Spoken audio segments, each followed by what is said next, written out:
Los años 70 no eran lo que todos querían recordar. Bajo la superficie colorida de pantalones acampanados, peinados afro y luces de neón, se escondía un mundo más turbio, más denso. Era una década atravesada por fracturas, guerras, lejanas con consecuencias demasiado cercanas, gobiernos que hablaban de paz mientras financiaban el caos, y hombres como Martin Kessler, que habían regresado de la guerra con la convicción de que algo allá afuera, o tal vez adentro, había quedado roto para siempre. Martin tenía 32 años en 1975, y como muchos otros, había visto más muerte antes de los 30 de la que la mayoría veía en toda una vida. Vietnam lo había marcado, no solo en el cuerpo, sino en el alma. Lo que había vivido, allí, lo que había visto, no era algo que pudiera ser compartido en una sobremesa, ni siquiera en una sesión con un terapeuta. Y sin embargo, su historia recién comenzaba. Había pasado los últimos 2 años sobreviviendo como periodista, independiente, publicando en revistas marginales que apenas le pagaban lo suficiente para mantenerse a flote en su departamento destartalado de Brooklyn. Su escritorio estaba cubierto de recortes de periódicos, cintas de casete, fotografías granuladas de satélite y notas escritas a mano con tinta corrida por el café o el sudor. En una de esas madrugadas entre cigarrillos y recuerdos, recibió una carta, sin remitente, sin sello postal, solo un sobre blanco con una hoja dentro. En ella, escritas en tinta roja, había coordenadas precisas: 33 de impo 30 0, N, 106 de impas 49 0, W. Debajo de ellas, una frase que lo atravesó como una daga. No fue una base, fue una puerta. Afuera, la ciudad seguía su curso entre las luces de neón, las sirenas y los acordes de alguna banda de rock que sonaba desde una radio vieja en una ventana abierta. Pero en el interior de Martin, algo se detuvo. Reconocía esas coordenadas. No de su vida cotidiana, ni de ninguna referencia geográfica normal. No. Esas cifras pertenecían a un recuerdo enterrado, a una operación clasificada en medio del desierto, a algo que jamás debió haber sido mencionado de nuevo. Algo de lo que apenas podía hablar consigo mismo. Era 1971 cuando lo enviaron a una zona en Nuevo México, supuestamente para participar en una operación de reconocimiento. Pero desde el primer momento, supo que aquello no era normal. Ni la ubicación, ni la estructura subterránea que se encontraron, ni los efectos que produjo en él y sus compañeros. Desde su regreso, los recuerdos venían como flashes, fragmentos. Un túnel con paredes metálicas, luces parpadeantes, una voz femenina repitiendo instrucciones en un tono hipnótico, y la sensación constante de estar perdiendo el control sobre su mente. Nunca volvió a hablar con sus antiguos compañeros. Algunos desaparecieron, otros murieron en circunstancias poco claras.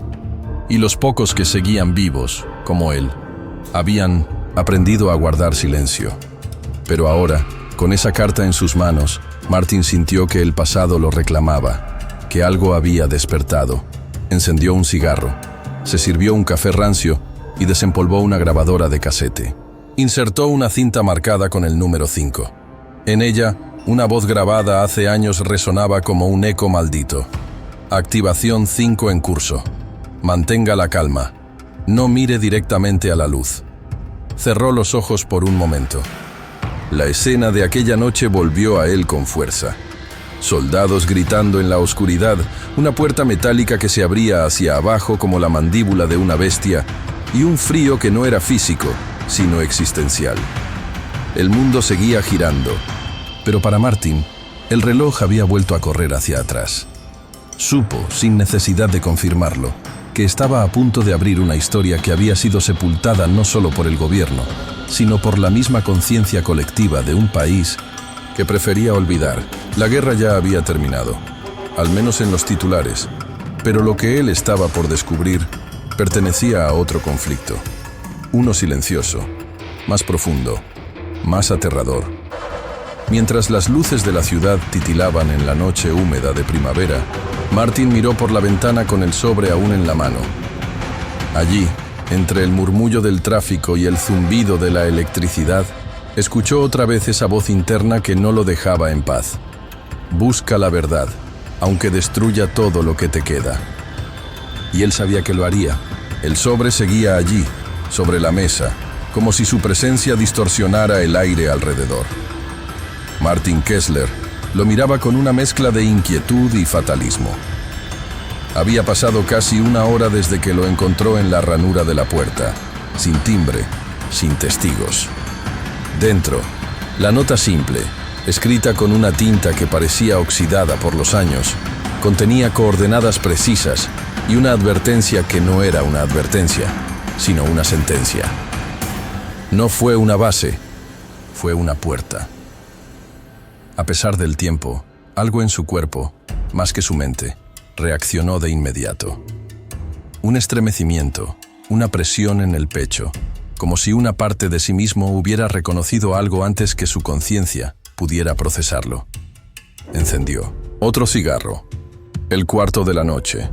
Mientras los sonidos de Brooklyn se desvanecían en su mente, ahogados por el eco de memorias antiguas.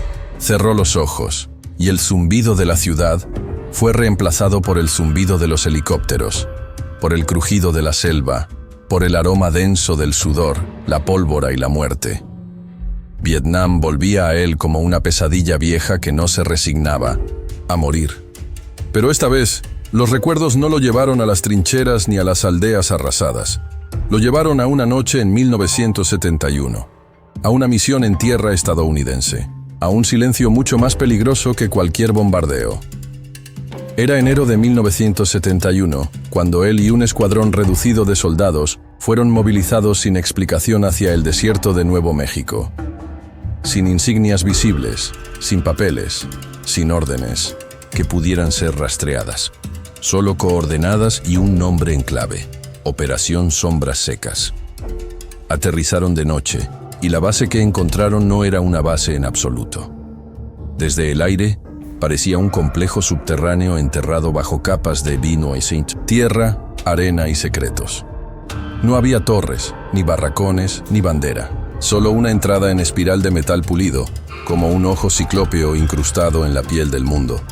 Lo primero que recordaba al bajar eran las luces, no fluorescentes ni halógenas, eran otras, una tonalidad azulada, como la bioluminiscencia del fondo marino, pero fría, sintética. Algunos soldados comenzaron a sentirse mal apenas entraron. Náuseas, visión borrosa, ansiedad inexplicable. Y nadie hablaba.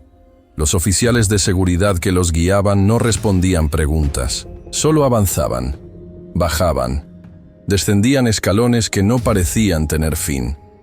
Fue entonces cuando Martin vio por primera vez la estructura, y supo, instintivamente, que aquello no era militar, ni humano, ni comprensible. No sabría decir si era una máquina o un edificio o un organismo. Se alzaba en medio de una sala subterránea, con paredes lisas que no reflejaban luz. La superficie de la cosa parecía moverse levemente, como si respirara. A veces se iluminaba, con patrones que parecían letras o símbolos, aunque no en ningún idioma que Martin conociera. El equipo científico que estaba allí, hombres y mujeres vestidos con trajes blancos, sin nombres, sin insignias, no parecía sorprendido. Tomaban notas, medían, murmuraban en códigos. La escena duró horas o segundos. El tiempo no se comportaba de manera lógica dentro de aquel espacio.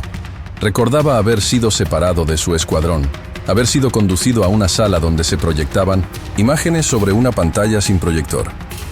Paisajes extraterrestres, mapas estelares, figuras geométricas que se transformaban al ser observadas. Luego, una voz. Femenina, calmada, inexpresiva. Salía del techo, del suelo, de todas partes. Activación. 5 en curso. Mantenga la calma. No mire directamente a la luz. Y entonces, la luz. Intensa, penetrante, blanca. No recordaba haberla mirado, pero tampoco podía afirmar que no lo hizo. Solo sabía que, después de eso, algo se rompió en su cabeza. Y lo siguiente fue despertar en un avión militar con un Oficial diciéndole que la misión había fracasado, que era confidencial, que no debía hablar nunca de lo que vio, y no lo hizo. Hasta ahora. El sonido de una bocina lo sacó del trance. Volvió a mirar la nota, ahora con el corazón latiendo más rápido. Las coordenadas lo llevaban justo a donde todo comenzó. Esa puerta, si es que lo era, seguía allí, y alguien quería que volviera. ¿Por qué ahora? ¿Quién sabía que él recordaba? ¿Qué esperaban encontrar o liberar? Martin se levantó, fue hasta su archivo personal y sacó una carpeta desgastada. En su portada, una palabra escrita, con letra temblorosa, verdad. Dentro, recortes de informes de bases cerradas por el Departamento de Defensa, notas sobre desapariciones de testigos, fotos satelitales borrosas y un mapa de Nuevo México con un gran círculo rojo sobre la región de White Sands. El pasado se había reactivado y esta vez no iba a huir. Iba a seguir las coordenadas, volver al origen. Bajo el polvo del desierto, algo seguía esperando. No una base, no una instalación, sino algo mucho más antiguo. Algo que, tal vez, nunca debió haber sido encontrado.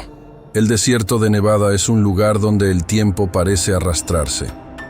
Un vasto vacío de polvo, arena y roca, donde el sol arde sin misericordia durante el día, y la noche se desploma con una frialdad que corta hasta los huesos. No es el tipo de lugar en el que uno espera encontrar respuestas, pero para Martin, el desierto era el último paso en su búsqueda de algo que podría ser más grande que él, más grande que todo lo que había conocido en su vida como soldado, periodista o hombre. Lo que comenzó como una carta sin remitente, con unas coordenadas y una advertencia críptica, lo había conducido a este lugar. Pero el desierto de Nevada, con su vastedad silente, no era solo un lugar geográfico. Era el epicentro de una leyenda, la sede de lo que muchos consideraban el lugar más misterioso de la Tierra, el Área 51. Un nombre que había estado en las sombras de la paranoia durante décadas, asociado con ovnis, experimentos secretos y teorías conspirativas. Pero la conexión entre el Área 51 y el lugar al que Martin se dirigía no estaba escrita en ningún mapa oficial, no era parte del folclore público. Era un rumor, un susurro que flotaba entre los que creían que las sombras guardaban secretos más oscuros que cualquier luz podría iluminar. Instalación 18X, había dicho el agente que lo había dirigido a este sitio. Pero no había nada en los documentos que Martin había consultado. Ningún rastro en los registros oficiales. Solo notas de campo que hablaban de una instalación que no aparece en ningún mapa. Eso había sido lo único claro. Lo único que no tenía contradicciones. Y el silencio que lo rodeaba era aún más inquietante que cualquier rumor sobre extraterrestres o proyectos secretos. Lo que se encontraba allí no solo estaba más allá del alcance de la mayoría de la gente, estaba completamente fuera del radar. Las bases militares secretas de la época, como el Área 51, eran ya un mito dentro de un mito. Pero incluso el Área 51 tenía sus orígenes. Pruebas de aviones espías como el U-2, experimentos con tecnología avanzada. Pero lo que Martin empezaba a sospechar, lo que le carcomía por dentro, era que su base no estaba relacionada con nada de eso. Era más antigua, más oculta, algo tan aterrador que ni siquiera el gobierno de los Estados Unidos se atrevió a tocarlo. Si las bases del gobierno eran conocidas como centros de pruebas de tecnología avanzada, la instalación 18X parecía estar relacionada con algo mucho más inquietante: la manipulación de la mente humana. Las teorías sobre control mental, sobre experimentos que desbordaban los límites de la ética y la humanidad, siempre habían estado al margen de la historia oficial. Sin embargo, cuando Martin empezó a revisar más a fondo los relatos de testigos, de soldados que se habían retirado en secreto, las piezas comenzaron a encajar. Había algo más. Algo sombrío detrás de los testimonios de hombres que nunca salieron de las bases o de aquellos que, aparentemente, regresaron con las mentes rotas. MK Ultra, murmuró Martin para sí mismo. un nombre que le había llegado a través de los años de su trabajo como periodista. El programa de la CIA sobre control mental. Experimentos con LSD, hipnosis y otras formas de manipulación cerebral. Pero eso, al igual que el Área 51, era apenas la punta del iceberg de lo que podía estar sucediendo bajo tierra, en el corazón de Nevada. Era imposible no hacer la conexión. La carta que había recibido, las coordenadas, las extrañas luces y sonidos de esa instalación subterránea en Nuevo México. Todo lo que había aprendido hasta ahora lo dirigía a una verdad que aún no podía comprender por completo. Martin había conocido el miedo en muchas formas. En la jungla de Vietnam, cuando los disparos de francotiradores resonaban como ecos de la muerte. En las calles de Brooklyn, cuando los recuerdos lo arrastraban a la oscuridad. Pero aquí, en el desierto, el miedo era diferente. Era un tipo de miedo que se adentraba en su piel, que invadía sus pensamientos más profundos, como si todo lo que sabía sobre la realidad pudiera ser una mentira construida sobre siglos de encubrimientos. Y a medida que más piezas del rompecabezas se unían, más sentía que algo siniestro se estaba tejiendo a su alrededor. Ya no podía detenerse. No se trataba solo de la necesidad de respuestas, sino del impulso casi primitivo de encontrar la verdad, aunque significara abrir puertas que quizás deberían permanecer cerradas. La carta, el pasado, la operación en Nuevo México, las teorías sobre el control mental, las bases secretas, todo formaba un solo hilo invisible que lo ataba al desierto, y no podía, ni quería, escapar. Dejando atrás las sombras de la ciudad, Martin subió al avión que lo llevaría hacia Nevada, hacia el lugar donde los fantasmas del pasado seguían de pie, esperando ser despertados. El desierto lo recibía con su vasto silencio, pero Martin sabía que no estaba solo. Algo lo observaba, y si el rumor sobre la instalación 18X era cierto, él sería el siguiente en desvelar su terrible secreto. El sonido de la radio, filtrado por el ruido estático, era un eco lejano que invadía la habitación de Martin. La música flotaba en el aire, pero las melodías de Fleetwood Mac, David Bowie y Donna Summer parecían poco más que una capa superficial. Una máscara puesta sobre el caos que acechaba bajo la superficie. La década de 1970 era una época en la que la música hablaba de libertad, de un futuro brillante y de emociones desbordadas. Pero al igual que la cultura pop, también ocultaba algo mucho más oscuro, algo que Martin estaba decidido a descubrir. La radio seguía en su rincón, como si fuera el único puente hacia el mundo exterior, mientras él se sumergía cada vez más en las sombras. Pero no era solo la música lo que lo mantenía atado a esa década vibrante y llena de promesas. Era el contraste entre el brillo de una cultura pop que festejaba el despertar de los derechos civiles, la liberación sexual, la independencia femenina y los nuevos sonidos psicodélicos, y las oscuras realidades que se gestaban en las entrañas de las bases secretas, en los laboratorios ocultos bajo el desierto de Nevada. Martin recordaba cómo las discotecas se llenaban de vida, cómo los jóvenes se entregaban a la danza, al brillo de una era dorada de cambios sociales y libertades recién ganadas. Todo eso parecía lejano, como si fuera parte de otro mundo.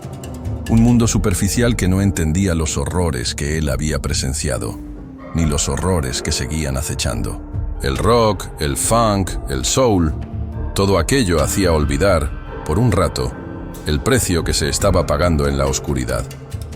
Pero Martin no podía dejar que la música lo distrajera. Esa era la cara visible de una época que estaba viviendo algo mucho más siniestro. La televisión y la radio daban la bienvenida a figuras como Bowie y Donna Summer, que revolucionaban la cultura pop. Pero el trasfondo de esos mismos años estaba marcado por el miedo. La guerra de Vietnam seguía siendo un eco ensordecedor en las mentes de los soldados, y las sombras del control mental, de las manipulaciones gubernamentales y de las experimentaciones humanas acechaban detrás de cada rincón oscuro del país. La entrevista con el ex técnico militar le había dado un vistazo a lo que realmente sucedía. El hombre, un ex empleado de una de las instalaciones secretas en Nevada, había vivido de cerca el horror de aquellas operaciones encubiertas. Aquel encuentro había sido solicitado por Martin, quien había conseguido una pista sobre este antiguo técnico que había estado asignado a trabajos en instalación 18X. Se encontraron en un café oscuro, una cafetería pequeña en la periferia de la ciudad, con apenas unos pocos clientes. El ex técnico no estaba dispuesto a revelar su identidad, ni a hablar sobre lo que realmente sucedió en las instalaciones, pero había algo en sus ojos que delataba su miedo, algo más allá del tiempo. Martin le mostró una foto del complejo, la misma que había obtenido en sus investigaciones, y el técnico se quedó en silencio durante varios minutos, observando las coordenadas y el plano con una intensidad casi sobrehumana. Vi cosas que no se pueden explicar, dijo el hombre finalmente, su voz temblorosa, casi quebrada por la angustia acumulada durante años de silencio. Martin no presionó. Sabía que, si quería respuestas, debía ganarse la confianza del hombre. La conversación giró lentamente hacia los recuerdos de aquel tiempo en Nevada. Habló de la instalación como si fuera un lugar lejano, ajeno a la razón humana. Describió las habitaciones de paredes frías, los pasillos interminables que conducían a zonas donde los protocolos de seguridad no parecían existir.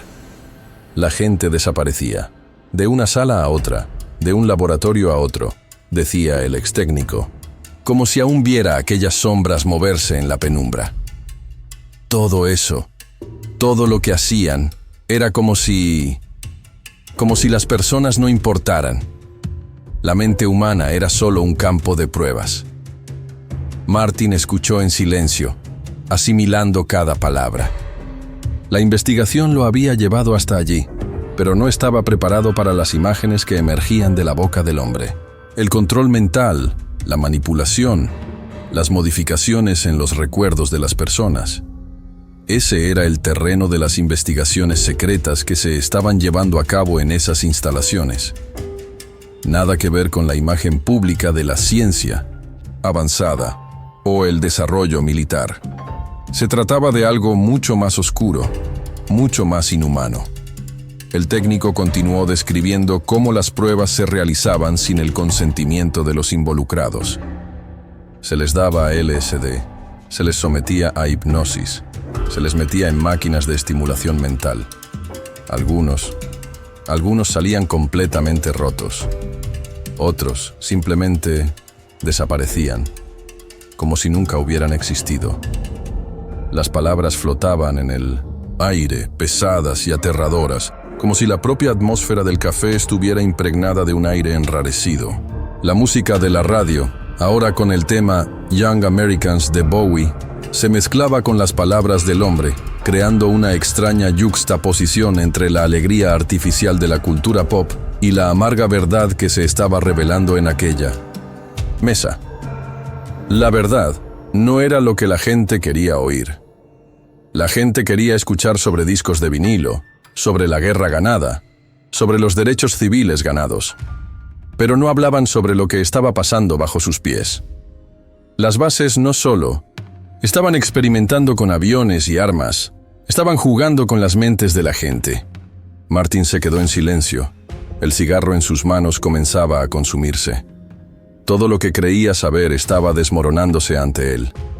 Los fantasmas de las arenas del desierto no solo estaban esperando ser despertados, ya habían sido liberados. Y la cultura pop de la época, con su brillo y su desmesurada libertad, había sido solo un parpadeo frente a la monstruosidad que se cernía en las sombras.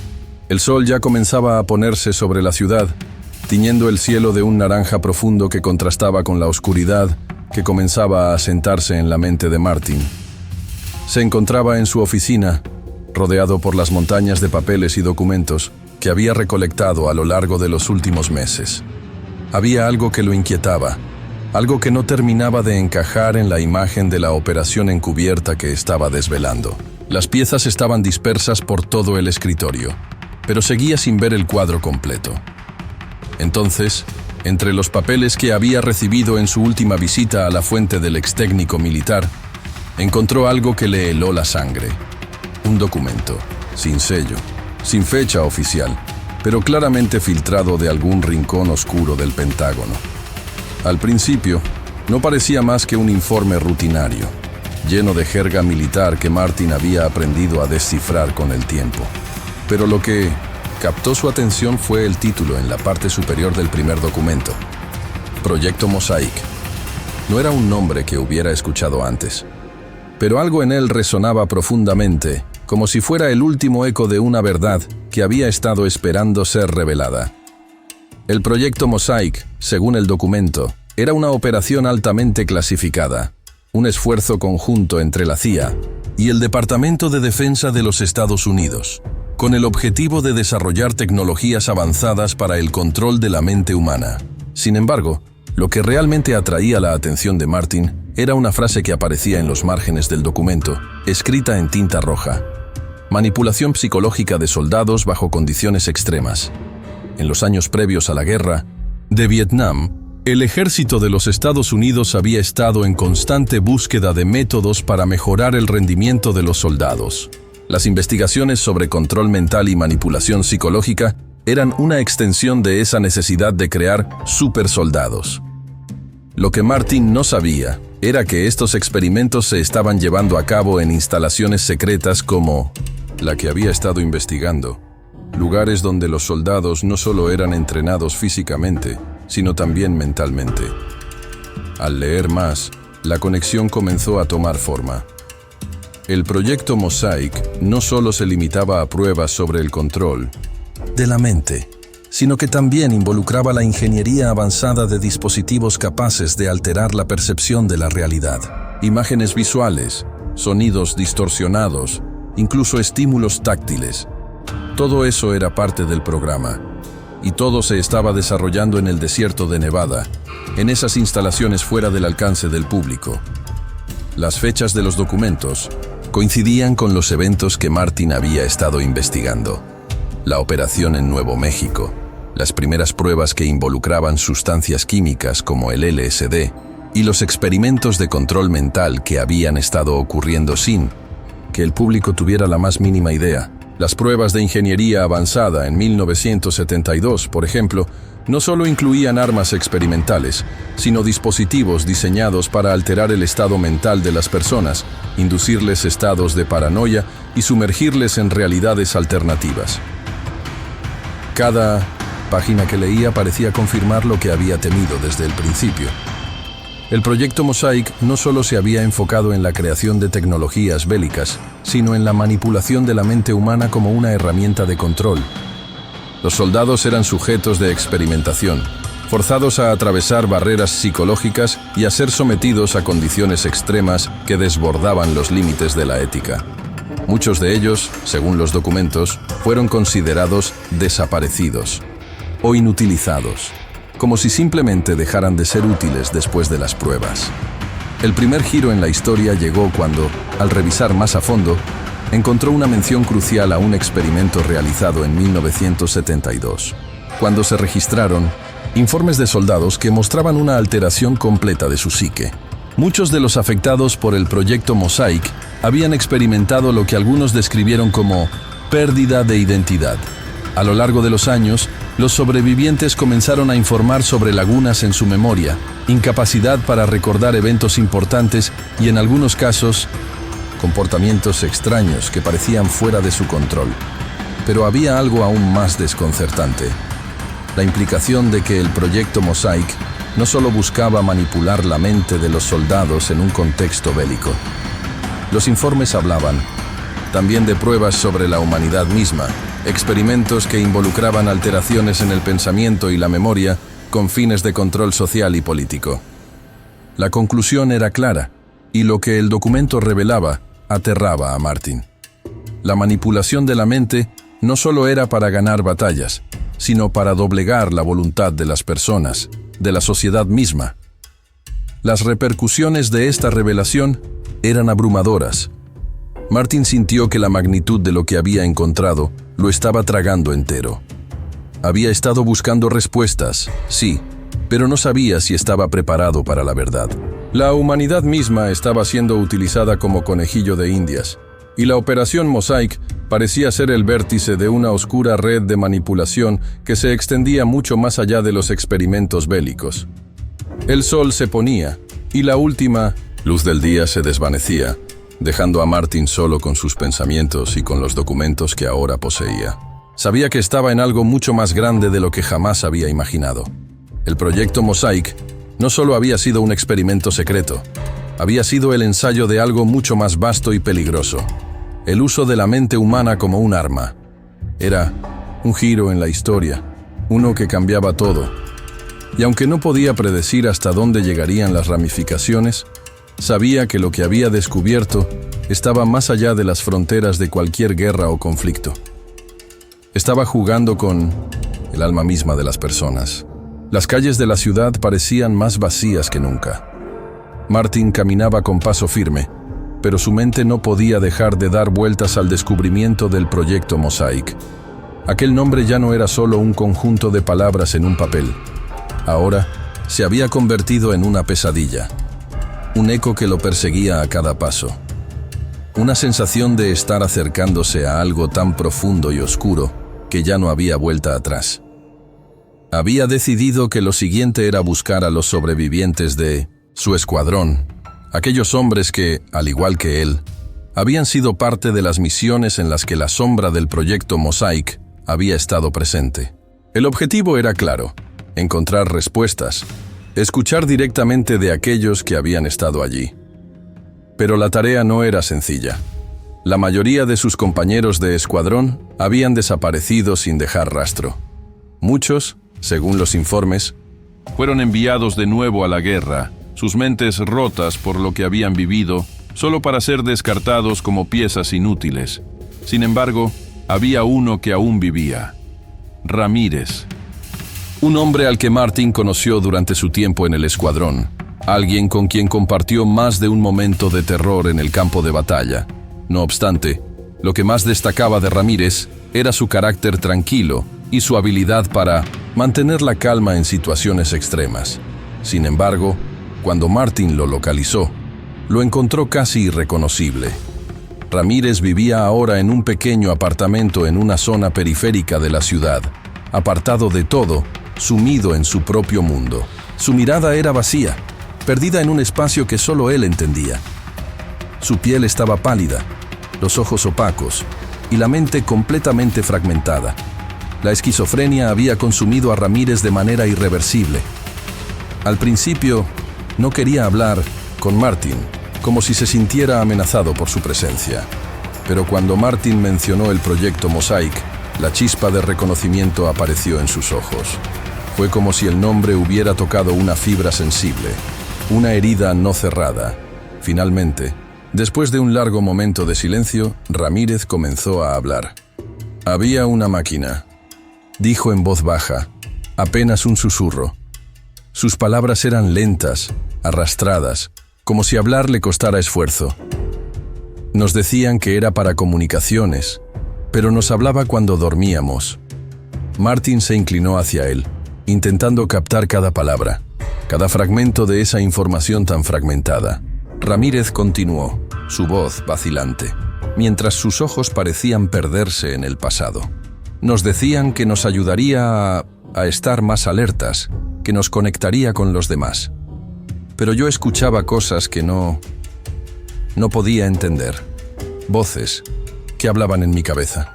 Nos decían que no era real, pero la máquina estaba ahí, siempre. No podía dormir sin escucharla. La tensión en el aire se intensificó mientras Martin intentaba procesar lo que estaba escuchando. Ramírez parecía estar atrapado en un estado delirante, entre la realidad y la pesadilla, como si las fronteras entre ambos mundos se desdibujaran. Martin había escuchado rumores sobre dispositivos experimentales, pero nunca nada como esto. ¿Qué tipo de tecnología estaba siendo utilizada para manipular la mente humana de una manera tan invasiva? Era grande, agregó Ramírez, moviendo las manos en el aire como si intentara describir algo imponente, algo que solo existía en su memoria rota. Era como un monolito metálico, ¿sabes? Grande, negro, debajo de la tierra. Estábamos en un búnker, pero no era normal. Cuando nos acercábamos, sentíamos que la cabeza nos explotaba. Había una conexión, una voz que no estaba en nuestras cabezas, pero sonaba como si estuviera dentro de nosotros. Las palabras de Ramírez eran como piezas de un rompecabezas, y mientras las unía, la imagen de lo que había sucedido comenzaba a tomar forma. El monolito, esa máquina extraña. Algo le decía que Ramírez no estaba simplemente hablando de un dispositivo de comunicación convencional. ¿Qué tipo de tecnología podría haber causado tales efectos? Entonces, una visión extraña e intensa cruzó la mente de Martin. Un flashback comenzó a envolverlo como una niebla densa. El pasado lo alcanzó, y de repente se vio a sí mismo, no en el café, no en la oficina, sino dentro de un lugar oscuro, bajo tierra. Las paredes de 1900 concreto se alzaban alrededor de él, y el aire era frío, denso, casi irrespirable. Estaba rodeado de otros soldados, todos en uniforme, pero su comportamiento era errático, como si algo los controlara. Frente a ellos, en el centro de la sala, se erguía una estructura metálica gigantesca. Un monolito, como había descrito Ramírez, de proporciones colosales, casi alienígenas. Martin y los demás soldados estaban siendo obligados a rodearlo. El zumbido del aire alrededor de la máquina era palpable, una vibración que parecía penetrar en sus huesos, en sus cerebros. En ese momento, los soldados comenzaron a moverse como autómatas. Sus voces se apagaron, y todo lo que se podía oír era un zumbido constante, como una señal interferida, algo que no pertenecía a este mundo. Las luces parpadearon, y de repente, Martin sintió la presión en su mente, como si una fuerza invisible lo estuviera controlando.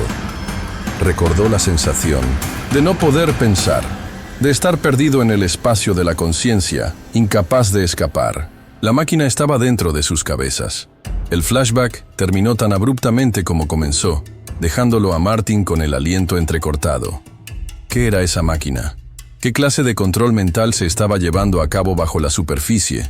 ¿De la Tierra? Martin se dio cuenta de que las piezas del rompecabezas ahora estaban mucho más cerca de encajar. Ramírez, con su mente fracturada por la experiencia, era la única voz que había sobrevivido para contar lo que realmente había sucedido. Pero las respuestas seguían siendo insuficientes. Aquel monolito, esa máquina, ¿era el verdadero motor detrás de todo lo que había sucedido en las bases secretas? Martin estaba decidido a encontrar más respuestas, pero algo le decía que la verdad podría ser mucho más aterradora de lo que jamás había imaginado. Martin no podía dejar de pensar en lo que Ramírez había dicho. La imagen del monolito metálico, esa extraña máquina que había causado tanto sufrimiento, aún retumbaba en su mente. Pero algo en él sentía que necesitaba más. Sabía que las respuestas no estaban completas, que las piezas del rompecabezas seguían dispersas, y que la verdad que buscaba seguía escapándosele, oculta bajo capas de misterio y secretos. Fue entonces cuando, durante una de sus búsquedas en los archivos antiguos de la base, encontró algo que parecía ser una pieza clave. Entre las cajas de documentos y fotos estaba una cinta de audio. Su aspecto era desgastado, como si hubiera estado olvidada en algún rincón durante años. La etiqueta en la caja que la contenía estaba borrosa, casi ilegible, pero una palabra destacaba: grabación perdida. La curiosidad, esa necesidad de saber la verdad, lo impulsó a tomar la cinta y buscar una grabadora antigua. No sabía qué encontraría, pero algo en su interior le decía que esta grabación podía ser el último eslabón que necesitaba para entender de una vez por todas lo que había sucedido en esa base. Con manos temblorosas, insertó la cinta en la grabadora y presionó play. Al principio solo se escuchaba el sonido de estática, un zumbido incesante que parecía penetrar en los oídos de Martin. Un sonido que, al principio, parecía inofensivo, pero que rápidamente comenzó a tomar una forma más inquietante. Era como si el sonido estuviera distorsionado, filtrado a través de alguna especie de interferencia. El ruido metálico era el primer indicio de que esta grabación no era de un lugar común. A medida que el zumbido de fondo se mantenía, comenzaron a oírse murmullos. No eran voces claras, sino algo más oscuro, como si un grupo de personas estuviera hablando en un idioma desconocido. El ritmo de sus palabras era errático, y aunque Martin no entendía ni una sola palabra, podía sentir la tensión en su pecho aumentar. La grabación no tenía una sola pista de contexto. No sabías quiénes estaban hablando, ni qué estaban diciendo, pero el tono de esos murmullos transmitía una sensación de amenaza inminente, como si se estuviera gestando algo que no debías saber. Martin, incapaz de apartar la vista de la grabadora, escuchó cómo los murmullos se desvanecían poco a poco, dando paso a una voz femenina. La claridad de la voz era espeluznante. La mujer parecía estar recitando una frase repetidamente, como si fuera parte de algún tipo de ritual o protocolo. Activación 5 en curso. La frase retumbó en los oídos de Martin, y en el aire del cuarto donde estaba sentado, la temperatura pareció bajar. Activación 5 en curso. La voz era calma, casi demasiado tranquila para el contexto de lo que se oía en el fondo. ¿Qué significaba? ¿Qué era Activación 5? ¿Un código? ¿Un experimento? Todo en la grabación indicaba que no se trataba de una simple operación militar. El ambiente a su alrededor se fue tornando aún más pesado, más espeso, como si la grabación estuviera arrastrándolo a un lugar del que no podía escapar. De repente, un ruido metálico interrumpió la voz femenina, como si algo se estuviera moviendo en el fondo. El sonido de una puerta abriéndose, o algo deslizándose, retumbó a través de la grabación. El crujido metálico era tan claro que Martin casi podía sentirlo en sus propios huesos. El tono de la grabación cambiaba, y con ello, la tensión aumentaba. Algo extraño estaba ocurriendo en ese lugar, algo que no quería ser escuchado. Las imágenes en la cabeza de Martin comenzaban a fusionarse. El monolito metálico de Ramírez, la máquina que había controlado sus pensamientos, la voz repetitiva de la mujer. Y ahora estos sonidos inhumanos, distorsionados, casi como si estuvieran siendo grabados en otra dimensión. La grabación parecía estar desmoronándose ante él, y aún así, lo que más lo perturbaba era la sensación de que todo lo que escuchaba no era accidental. Todo estaba diseñado para dejar una huella. La grabación continuó por varios minutos, pero Martin no pudo soportar escuchar más. A medida que los ruidos metálicos y los murmullos se intensificaban, una sensación de claustrofobia lo envolvía, como si de alguna manera estuviera allí, en ese lugar oscuro, bajo tierra, rodeado de maquinaria y figuras extrañas. El sonido comenzó a distorsionarse aún más, hasta convertirse en un eco ininteligible, con una calidad glitch que apenas podía discernir. La imagen en su mente se convirtió en una pesadilla visual, una mezcla de luces parpadeantes y sombras fugaces, como si estuviera viendo todo a través de una película psicodélica en tono sepia y granulado, evocando la atmósfera de un VHS de los años 70. Era la misma paranoia que había visto en The Parallax View, una sensación de que estaba viendo algo que no debía ser visto, una verdad demasiado peligrosa para ser conocida. Cuando la grabación terminó, Martin estaba completamente inmóvil. La sensación de terror lo envolvía. Las palabras de Ramírez, el monolito, la máquina, la voz femenina. Todo comenzaba a encajar, pero también dejaba más preguntas sin respuesta. ¿Qué era la Activación 5? ¿Qué experimentos se estaban llevando a cabo en ese lugar? ¿Por qué esa grabación había sido tan cuidadosamente ocultada? Había algo mucho más grande ocurriendo aquí, algo que ni siquiera la oscuridad de los archivos secretos parecía poder contener. Y lo peor de todo es que Martin sentía que había tocado solo la superficie. Las grabaciones no solo marcaron a Martin, sino que lo impulsaron a seguir el rastro de una sombra, una figura que aparecía fugazmente en los documentos clasificados y que, según algunos archivos secundarios, había sido parte del núcleo operativo del llamado Proyecto Mosaic. Su nombre, Howard Ellison, exagente de inteligencia adscrito al Departamento de Defensa hasta finales de 1974. Pese a que su historial aparecía cubierto de censura, Martin logró reconstruir un patrón de movimientos. Desde Washington hasta Fort Meade, y finalmente, una dirección polvorienta en las afueras de Santa Fe. donde parecía haberse retirado, fuera del radar, como si se escondiera, o como si supiera que debía permanecer invisible. Martin viajó sin hacer ruido. Llevaba una grabadora en el bolsillo, no por paranoia, sino por método.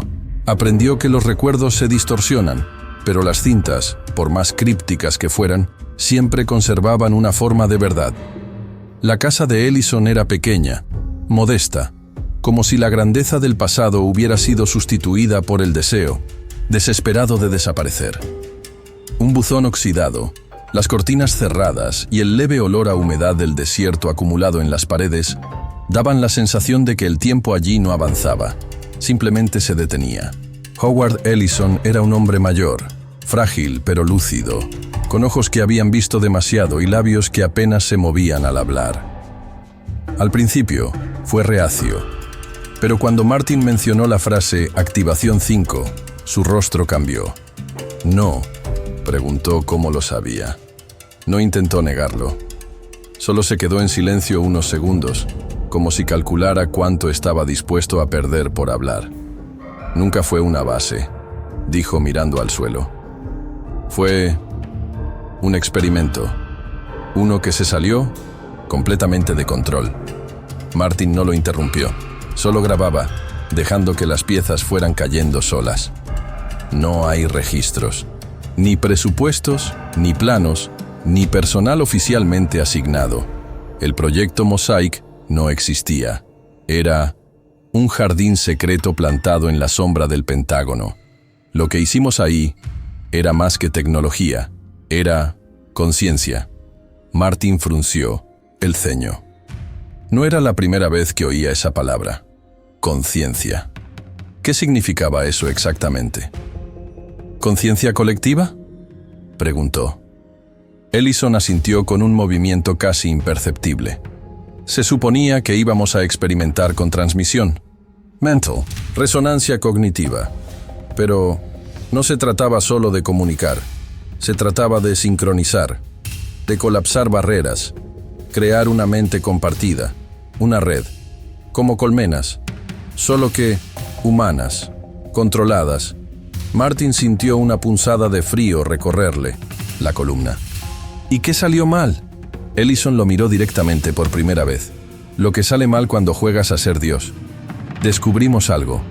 O quizás algo nos descubrió a nosotros. La frase quedó suspendida en el aire.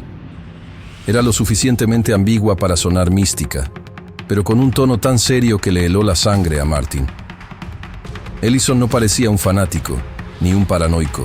Más bien parecía alguien completamente sobrio y aterrorizado. ¿Qué era esa máquina? «El monolito», insistió Martin. Ellison tragó saliva. Su rostro palideció.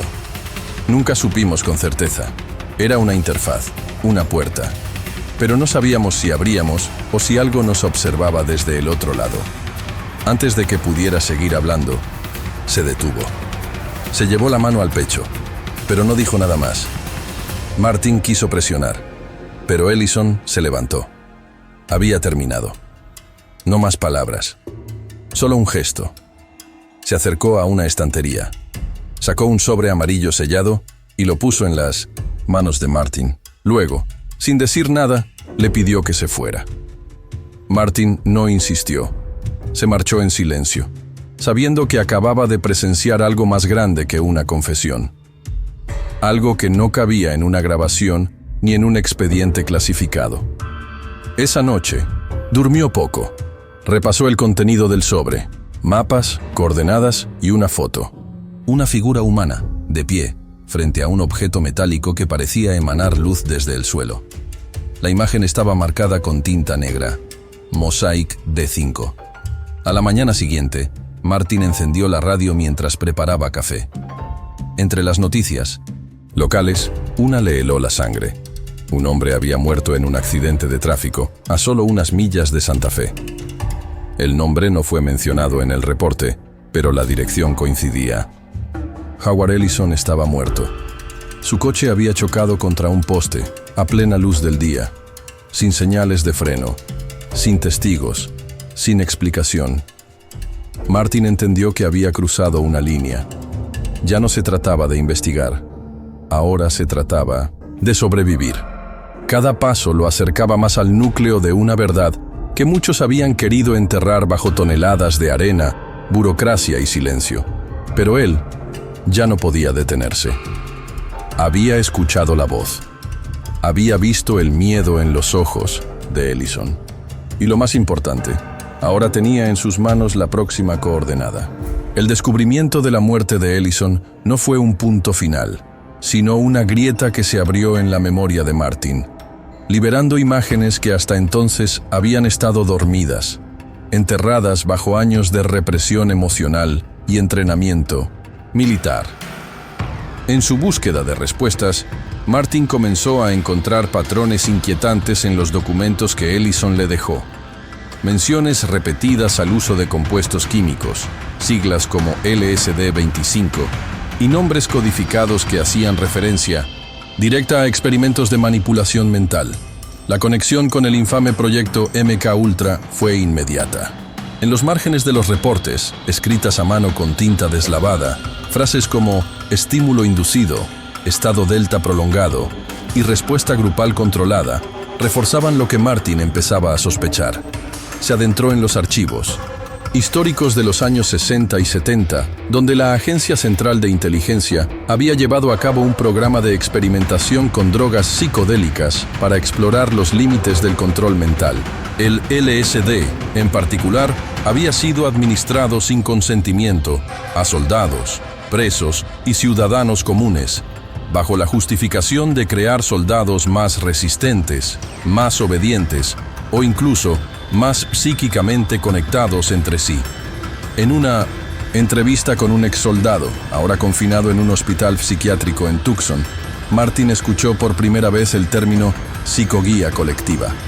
El hombre, cuyos ojos estaban fijos en una pared que no paraba de murmurarle, hablaba de habitaciones cerradas donde les administraban el néctar, como llamaban al LSD, y luego eran expuestos a luces estroboscópicas y mensajes subliminales que los conectaban emocionalmente entre sí. Nos hacían soñar lo mismo, y al día siguiente sabíamos cosas de los otros que nadie nos había contado, decía el hombre con voz rota. Martin, escéptico al principio, comenzó a atar cabos con sus propias experiencias, lagunas mentales en su entrenamiento, pesadillas recurrentes en idiomas que no hablaba, y una sensibilidad inusual a ciertas frecuencias de sonido que parecían alterar su estado emocional de forma instantánea. A medida que leía los informes clasificados, una palabra comenzó a repetirse con creciente frecuencia: sujeto 17. Y cada vez que aparecía, lo hacía con referencias codificadas que coincidían con fechas en las que Martin estuvo activo en 1900 en operaciones aparentemente rutinarias. Finalmente, encontró un documento que lo desmoronó por dentro. Una ficha médica con su nombre incompleto, su número de identificación del ejército y un sello rojo que decía Observación Neurocognitiva. Mosaic Theta P. Martin no necesitaba más pruebas. La verdad era brutal y clara. Él no solo investigaba el proyecto Mosaic, él había sido parte de él. Su identidad, su mente, sus recuerdos, incluso sus traumas, habían sido tallados y manipulados como parte de un experimento secreto al que nunca dio su consentimiento. El segundo gran giro de su búsqueda no fue externo, sino interno. No era un periodista detrás de una historia. Era el centro de ella. Todo lo que lo había impulsado, todo lo que lo había atormentado, tal vez ni siquiera era real en los términos que siempre había creído. El enemigo no solo estaba en el desierto o entre los archivos ocultos del Pentágono. Estaba en su propia mente, en lo que habían hecho con ella, en lo que aún podrían estar haciendo sin que lo supiera. Las revelaciones sobre su participación involuntaria en el proyecto Mosaic empujaron a Martin hacia una espiral de recuerdos y asociaciones que antes le habían parecido insignificantes. Empezó a notar patrones entre los testimonios que iba recolectando, voces diferentes que describían síntomas similares: insomnio crónico, pesadillas recurrentes, episodios disociativos, sensibilidad extrema a la luz o al sonido, incluso percepciones compartidas con otras personas que no habían vuelto a ver desde la guerra. Algunos hablaban de una sensación permanente de no pertenecer a su propio cuerpo, como si sus pensamientos no les pertenecieran del todo. Buscando más allá de los archivos militares, Martin localizó informes médicos de la época, notas de psicólogos que trabajaron con veteranos de operaciones clasificadas entre 1971 y 1975. En esos documentos aparecía un diagnóstico que jamás había escuchado antes: síndrome de las dunas. Según los reportes, se trataba de una condición mental documentada en un pequeño grupo de soldados destinados a zonas del suroeste estadounidense, particularmente en ejercicios que nunca fueron oficialmente reconocidos. Los síntomas coincidían con los que él mismo experimentaba y con lo que otros exsoldados también manifestaban, pero lo más perturbador era la desaparición total de ese diagnóstico en los registros posteriores a 1976. Como si el nombre hubiera sido borrado intencionalmente del discurso médico, como si nunca hubiera existido. A medida que profundizaba, Martin empezó a experimentar reacciones físicas involuntarias, dolores de cabeza, espasmos visuales y, en especial, regresiones espontáneas que lo arrojaban a escenas que no sabía si eran recuerdos o implantes. Una de esas regresiones ocurrió una noche, sin previo aviso. Despertó en medio de la madrugada, empapado en sudor, con una imagen grabada como fuego en su mente: un túnel subterráneo, iluminado por luces pulsantes en tonos rojizos y verdes, un zumbido sordo que lo atravesaba como una aguja invisible, y sombras humanas desvaneciéndose en la distancia. No caminaban, flotaban, no gritaban, se disolvían. Sentía que estaba allí, otra vez, con su uniforme manchado de arena, con una sensación de desorientación absoluta. Y sin embargo, también sentía que lo observaban, que alguien, o algo, medía sus reacciones desde un lugar oculto. Esa escena se repetía cada vez con más claridad en su mente. Y con ella, rostros de soldados que había conocido solo de 1900 paso, cuyos nombres no aparecían en ninguna lista oficial, pero que estaban allí, gritándole en el borde del recuerdo. En un intento desesperado por entender más, Martin contactó a un antiguo psicólogo militar que había trabajado en programas de descompresión mental para soldados afectados por el estrés postraumático. Cuando mencionó el término síndrome de las dunas, el hombre se quedó en silencio. Luego, con voz baja, confesó que ese diagnóstico había sido retirado porque sugería una causa que no podía ser explicada por la ciencia tradicional. Hablaban de fenómenos compartidos, alucinaciones idénticas entre sujetos sin conexión aparente y un patrón de degeneración cognitiva que aparecía únicamente en quienes habían estado expuestos a ciertos entornos electromagnéticos experimentales durante maniobras en instalaciones no declaradas. Para Martin, las piezas ya no eran sueltas, eran partes de un rompecabezas cuya imagen final comenzaba a mostrarse. Un experimento sin control, enterrado en la arena del desierto, sostenido por secretos, tecnología prohibida y una red de silencio que alcanzaba desde las mentes rotas de los soldados hasta los escritorios pulcros del poder. Lo que una vez creyó eran simples traumas de guerra, ahora se revelaban como pruebas vivientes de algo mucho más profundo, más estructurado y posiblemente inhumano. El síndrome no era una consecuencia, era un síntoma de algo que se había abierto y que seguía abierto.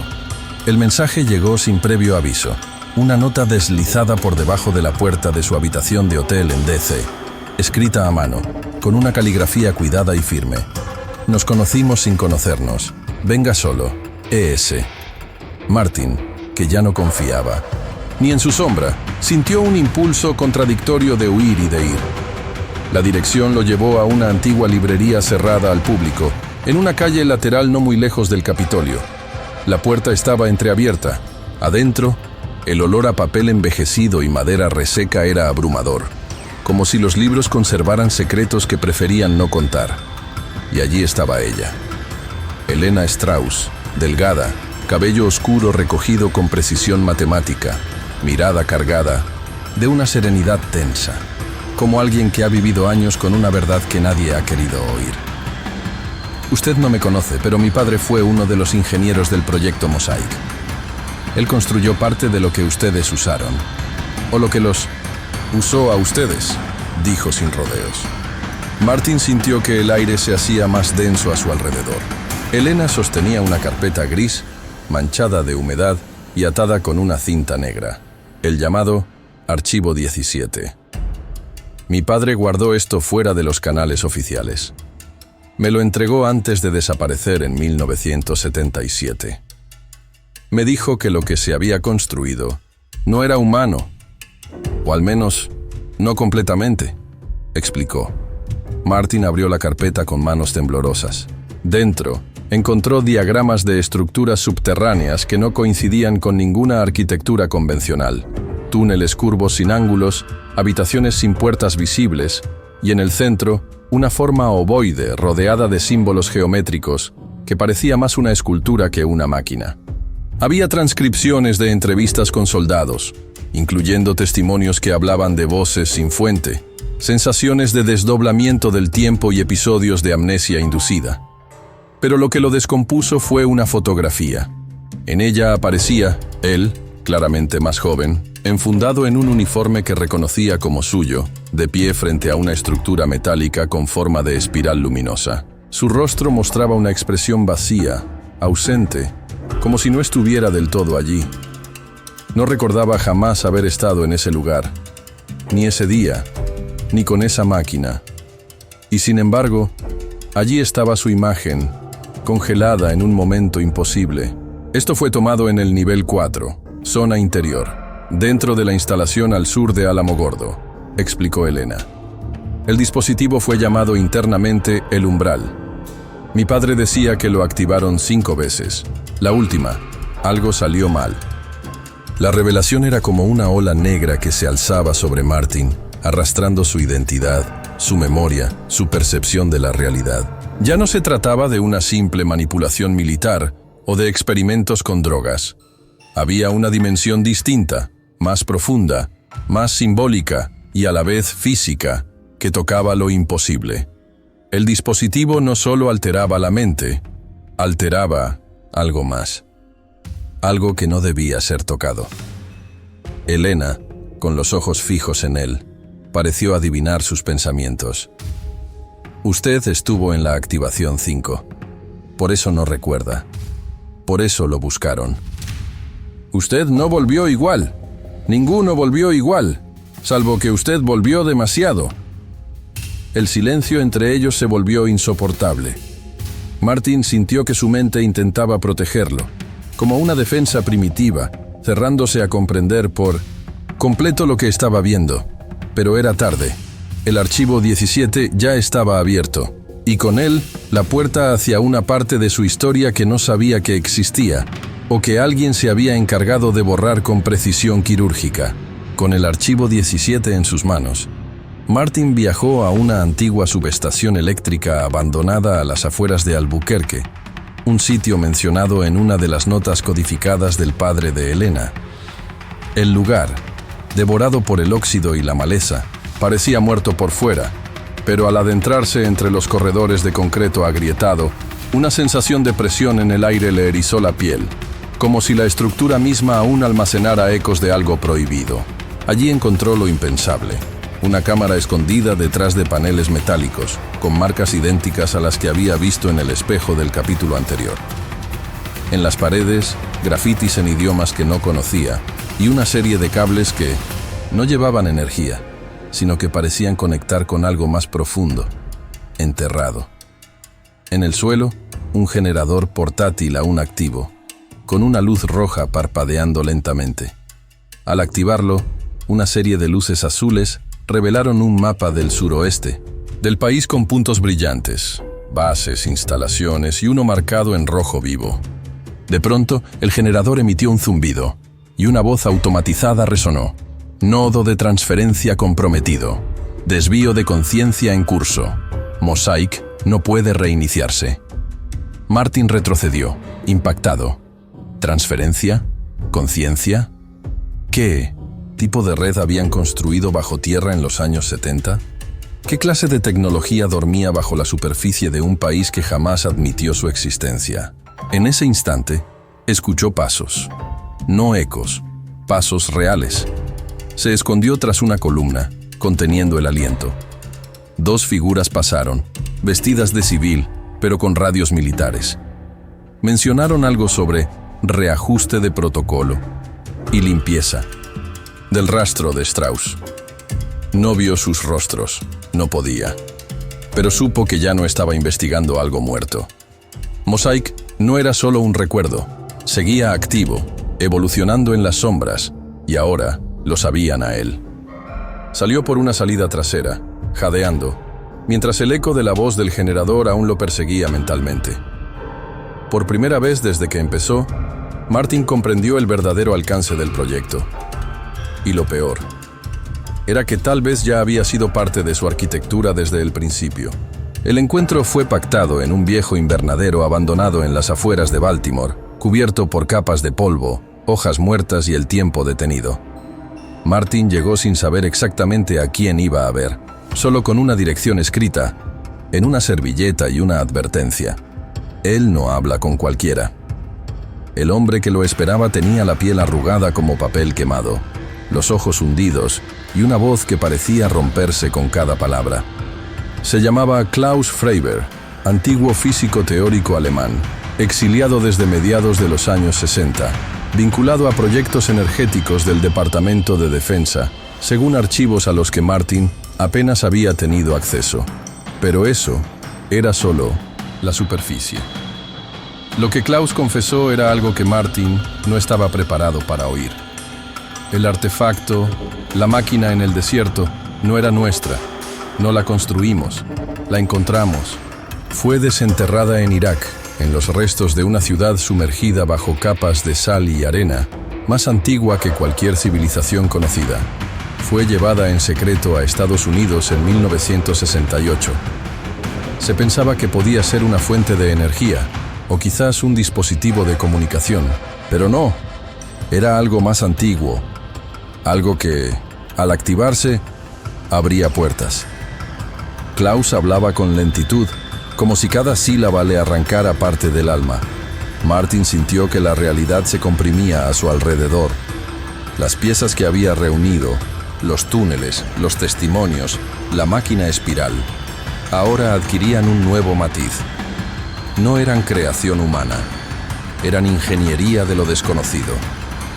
La primera vez que intentamos activarla aquí fue en una base fuera del mapa, en el suroeste, continuó el científico.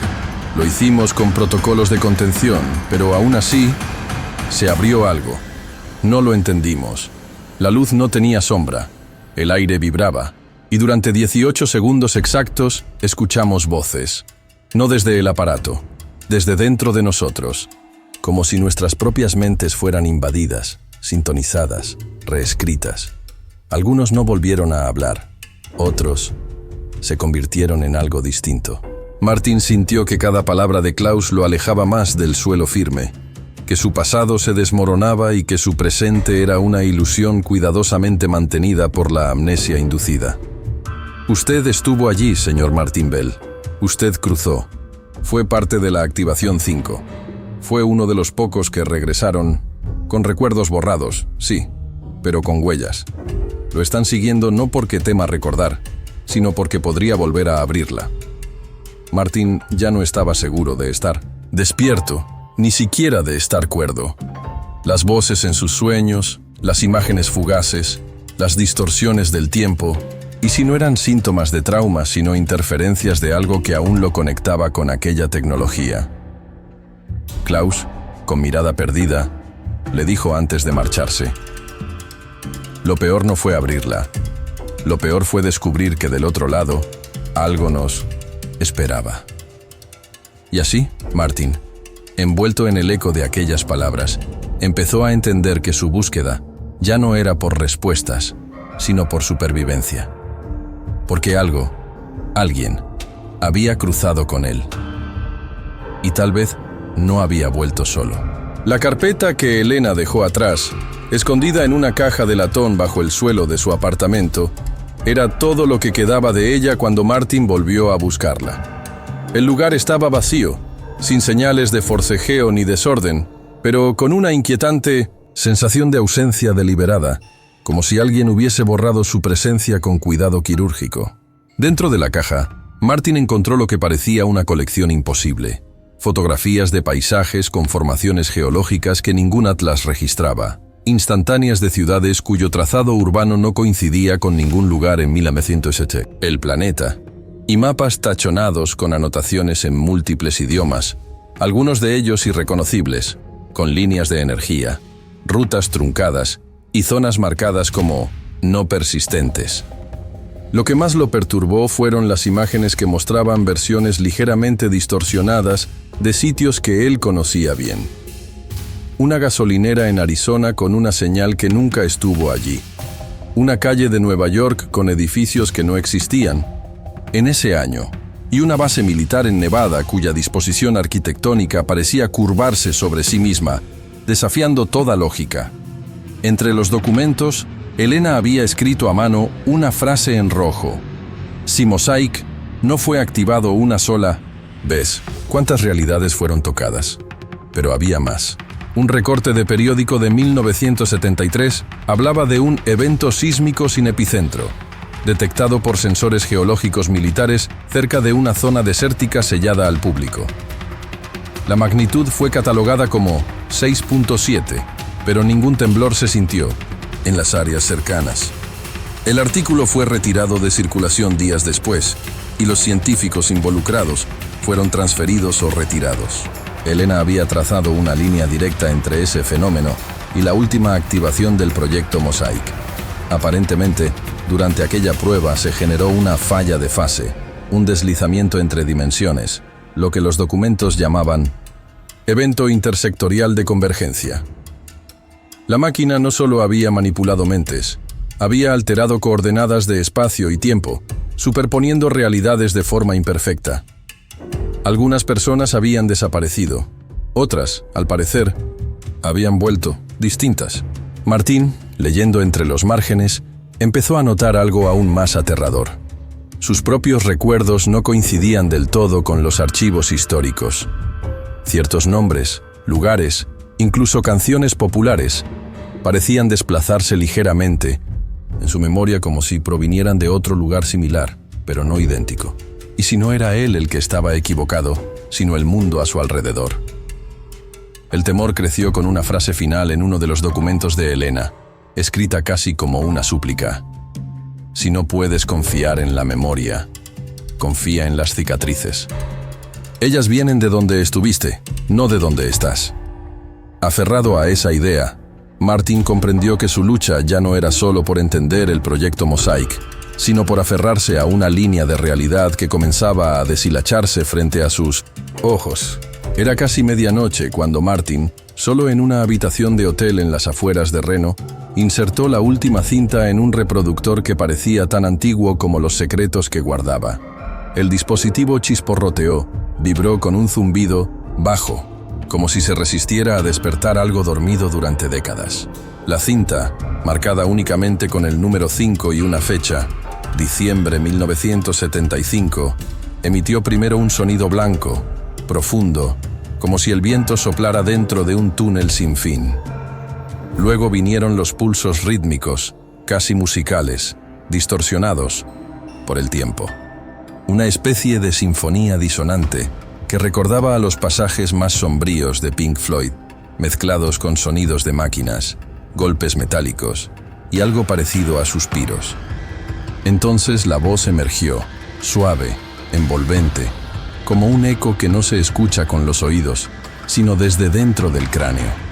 Era una voz femenina, pero sin edad, como si hablara desde un lugar donde el tiempo no transcurre. Mosaic fue exitoso, dijo, con una calma que erizaba la piel. Pero nadie debe recordar. Martin sintió cómo sus manos comenzaban a temblar. Las imágenes volvieron a él en oleadas, no como recuerdos, sino como fragmentos de otra vida que reclamaba existencia. Túneles con luces pulsantes, rostros que se disolvían al girar la mirada, palabras que no eran humanas, pero que comprendía sin querer hacerlo. En la grabación, tras un breve silencio, se escuchaba una serie de códigos numéricos, repetidos en diferentes velocidades, seguidos de una secuencia de notas graves, como un mantra electrónico. Las frecuencias parecían resonar en su estómago, como si la cinta misma estuviera diseñada para provocar algo físico, visceral, más allá del sonido. Luego, la voz volvió. Están dentro. No saben que están dentro. Si recuerdan, se activa la convergencia. Martin presionó pausa, sudando, sintiendo que una presión invisible comenzaba a acumularse en la habitación, en su mente, en su pecho. El aire era más denso, como si el acto de escuchar aquella cinta lo hubiera atravesado de alguna manera. De fondo, en un canal apenas perceptible, una segunda voz murmuraba en un idioma que él no conocía, pero que en lo más profundo comprendía. Era como una advertencia, o una invocación. Martin supo en ese instante que Mosaic no había terminado, que aquello que habían intentado silenciar seguía activo, en otra frecuencia, en otra capa de la realidad, y que, al reproducir esa cinta, él había sido marcado, sincronizado. La transmisión no solo era una grabación, era una puerta, y él ya la había cruzado, otra vez. El aire en el desierto tenía un silencio que cortaba, un silencio tan absoluto que hacía que incluso sus propios latidos le parecieran ajenos. Martin caminó solo, guiado por las coordenadas que, al principio de todo, había recibido en una carta sin remitente. El terreno, áspero y olvidado, olía a óxido y sal, y el viento arrastraba arena como si el tiempo tratara de cubrir algo que nunca debió ser descubierto. Tras horas de búsqueda, llegó al punto exacto.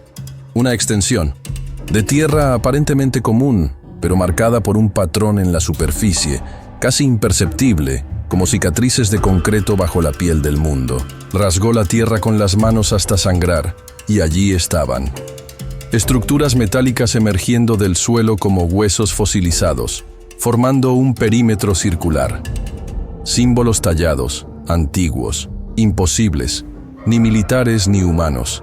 Rodeaban una compuerta oxidada que parecía latir bajo la superficie, como si aún estuviera viva. Martin la tocó, y algo dentro vibró, como si lo reconociera. No sabía cómo, pero entendía que la puerta había estado esperándolo, no desde 1975, sino desde antes, mucho antes. A su alrededor, el viento cesó. Todo movimiento desapareció. Se sintió solo, no en el mundo, sino fuera de él. Las palabras de la grabación aún resonaban. Si recuerdan, se activa la convergencia.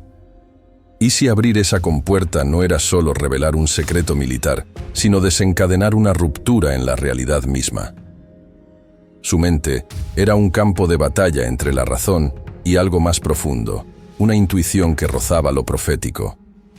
Podía destruir la cinta, sellar de nuevo el acceso, hacer como si nada hubiera pasado. O podía cruzar el umbral y mostrarle al mundo la verdad, aun sabiendo que el precio podía ser incalculable. Frente a él, el óxido no era solo metal viejo, era tiempo corrompido, esperando. En ese instante comprendió que su vida, sus recuerdos, sus cicatrices, todo había sido una preparación para este momento. No era un periodista, no era un soldado, era el último testigo. La decisión no era solo suya, pero debía ser tomada por él. Lentamente, sus dedos buscaron el mecanismo en el centro de la compuerta, una palanca que parecía conectada a algo más profundo, como si activarla fuera prender una chispa enterrada en el núcleo de la Tierra. Su respiración se detuvo. Cerró los ojos. El mundo contuvo el aliento. El metal cedió con un crujido largo, profundo, casi doliente, como si la tierra misma se abriera a regañadientes. Martin retrocedió un paso mientras la compuerta oxidada se deslizaba hacia un lado, revelando no una cámara sellada, ni maquinaria, olvidada, ni siquiera restos humanos, sino algo aún más perturbador: vacío. Un corredor corto, cubierto de polvo y silencio, conducía a una sala circular iluminada por una luz sin fuente visible, donde lo único que se alzaba al centro era un espejo. Alto, delgado, sin marco, sin reflejo. Solo una superficie negra y líquida que absorbía la luz, que no devolvía imagen alguna. Martin se acercó, esperando ver su rostro desgastado por las décadas de búsqueda, pero lo que encontró fue nada. No vacío, sino la ausencia de sí mismo. Era como mirar al otro lado de una frontera que nunca supo que existía. Su respiración se hizo pesada. ¿Había llegado al final del misterio o al comienzo de otro? Todo su viaje, todas las piezas del rompecabezas, todas las muertes, las cintas, las voces, Elena, Ramírez, Ellison, ¿eran reales? ¿O eran ecos proyectados desde algún lugar más profundo de su mente, de su pasado alterado por una experiencia que nunca debió haber ocurrido? De pronto, el mundo giró levemente, no con fuerza, sino como un susurro en el equilibrio de las cosas. Y entonces lo sintió, algo detrás de él. Giró, rápido, pero no había nada. Solo el túnel y la arena. Volvió a mirar el espejo. Esta vez, un destello, un rostro, el suyo. Pero más joven, más firme, observándolo desde el otro lado con una expresión neutra, casi indiferente. Y justo cuando el vértigo empezaba a arrastrarlo, su grabadora, colgada de su pecho, emitió una interferencia aguda, un zumbido eléctrico. Sin tocarla, comenzó a reproducirse sola, estática primero, y luego una voz clara, fría, familiar. «Bienvenido de nuevo, Martin». Un escalofrío le recorrió la espalda. La voz no era humana, o tal vez sí, demasiado humana, pero filtrada, fragmentada, como si viniera desde dentro de la máquina, desde dentro del espejo. Dio un paso atrás, y todo tembló levemente.